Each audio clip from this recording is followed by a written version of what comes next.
السلام علیکم ورحمۃ اللہ وبرکاتہ۔ الحمدللہ رب العالمین والصلاة والسلام علی سید المرسلین وعلی آلہ واصحابہ واتباعہ اجمعین، اما بعد۔ آج جوہر آباد میں ختم نبوت کانفرنس میں شرکت کے لیے حضرت مولانا اللہ وسعہ صاحب دامت برکاتہم کی معیت میں جا رہے تھے۔ راستے میں مغرب کی نماز مرکز اہل سنت میں پڑھنے کا ارادہ ہوا، نماز پڑھی، مولانا ریاض گمن صاحب کے ساتھ نشست ہوئی، چائے وائے پی، اور اب تھوڑی سی بات آپ حضرات کے ساتھ مولانا نے فرمایا کہ ملاقات ہو جائے۔ یہ ابلاغ کے ہر زمانے میں اپنے ذرائع رہے ہیں۔ جناب نبی کریم صلی اللہ علیہ وسلم نے بھی اپنے زمانے میں ابلاغ کے ذرائع سے فائدہ اٹھایا ہے۔ اس زمانے میں شاعری، خطابت اور یہ منڈیاں اور میلے اور یہ جو ہوتے تھے، نبی کریم صلی اللہ علیہ وسلم نے ان میں سے کسی کو نظر انداز نہیں کیا۔ شاعری کو بھی استعمال کیا، حضور کے بہت سے صحابہ اسلام کے دفاع میں اور توحید کی دعوت میں اور دیگر دینی مقاصد کے لیے شاعری، خطابت کو استعمال کرتے رہے، اور موقع بھی انہوں نے کوئی ضائع نہیں کیا۔ جہاں بھی اجتماعیت کا کوئی مظہر دکھائی دیا ہے کسی حوالے سے، حضور تشریف لے گئے ہیں، وہاں اپنی بات کی ہے، دعوت پہنچائی ہے۔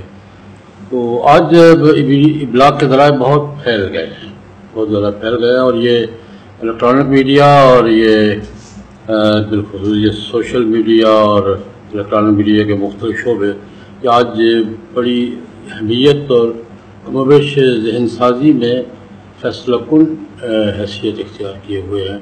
ان کے ذریعے منظم قوتیں رائے بدلتی ہیں، رائے بنواتی ہیں، رائے پر ابھارتی ہیں، رائے کو دباتی ہیں۔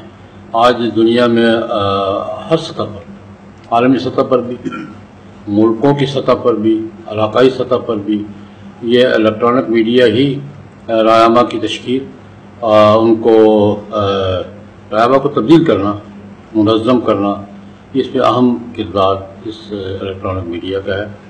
لیکن میں یہ عرض کرنا چاہوں گا کہ ہمیں بھی اس الیکٹرانک میڈیا سے اور جو ممکنہ اور جائز ذرائع ہیں ان کو استعمال کرنا چاہیے، لیکن ہماری ترجیحات میں دو تین باتوں کا گزارش کرنا چاہوں گا۔ پہلی بات یہ ہے کہ چونکہ اس کے ذریعے ہماری رسائی دنیا تک ہے، تو ہمیں اپنی ترجیحات میں سب سے پہلے تو اسلام کی دعوت، قرآن پاک کا تعارف، جناب نبی کریم صلی اللہ علیہ وسلم کی سنت مبارکہ اور آج کے انسانی مسائل کا قرآن و سنت کی روشنی میں حل۔ میرے خیال میں ہمیں اس پہ زیادہ توجہ، پہلی ترجیح یہ ہونی چاہیے، اس لیے کہ جو دنیا کی آبادی ہے 7 ارب 7.5 ارب انسانوں کی، ان تک دین، قرآن پاک، توحید، رسول اللہ علیہ وسلم کا تعارف، حضور کی سنت، حضور کی سیرت ہماری ہی ذمہ داری، اور کون کرے گا؟ ہم 1.5-2 ارب ہیں، اور باقی جو 5.5-6 ارب ہیں ان تک بات پہنچانا ہماری ذمہ داری بنتی ہے۔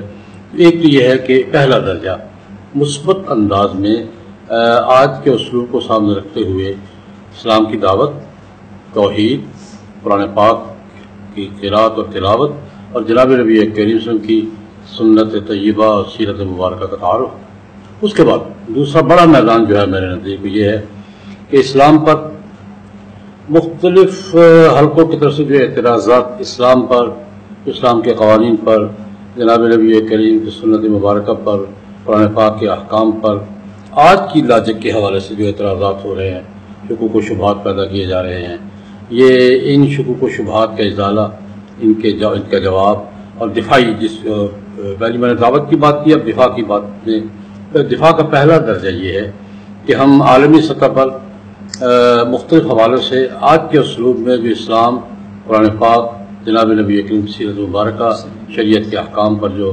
اعتراضات ہو رہے ہیں ان کا ہم اسی زبان میں جواب دیں، جس کو لاجک کی زبان کہتے ہیں، منطق کی زبان کہتے ہیں۔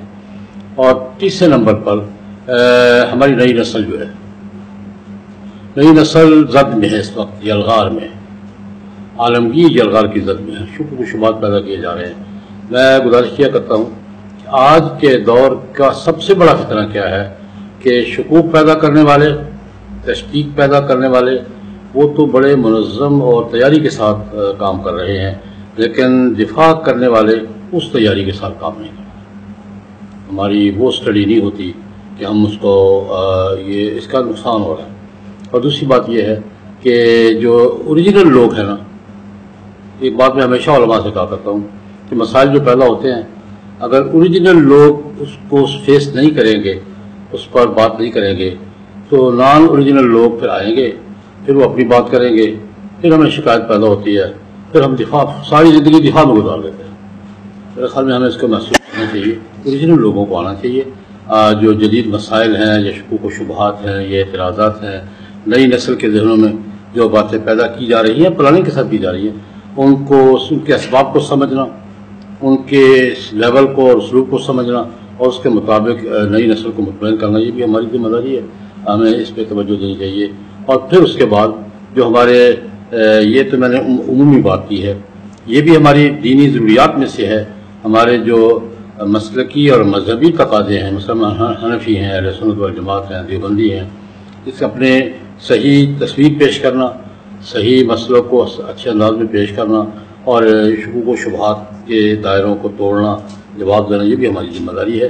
لیکن ہمیں ساری ذمہ داریاں محسوس کرتے ہوئے ہمیں اس کی اسٹڈی بھی کرنی چاہیے. یہ آخری بات میں یہ کرنا چاہوں گا کہ عام طور پر عمومی بات کر رہا ہوں میں، عمومی صورتحال یہ ہے کہ ہم مطالعہ اسٹڈی، یہاں کا ماحول تو مجھے معلوم ہے الحمدللہ مختلف ہے، لیکن ہم سنی سنائی باتوں پر، سطحی باتوں پر جاتے ہیں، اس کا اثر صحیح نہیں ہوتا.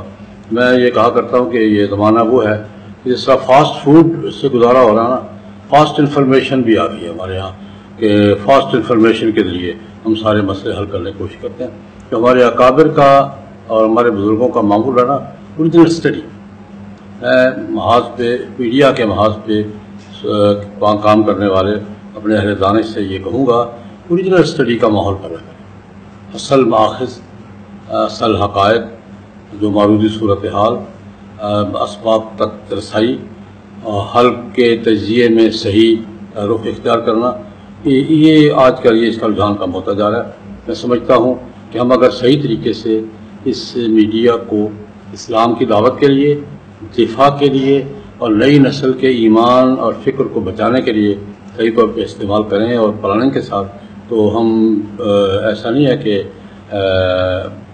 یہ بالکل شکست خوردہ ہو. نہیں، الحمدللہ ہم بہت کام کر سکتے ہیں اور ہو بھی رہا.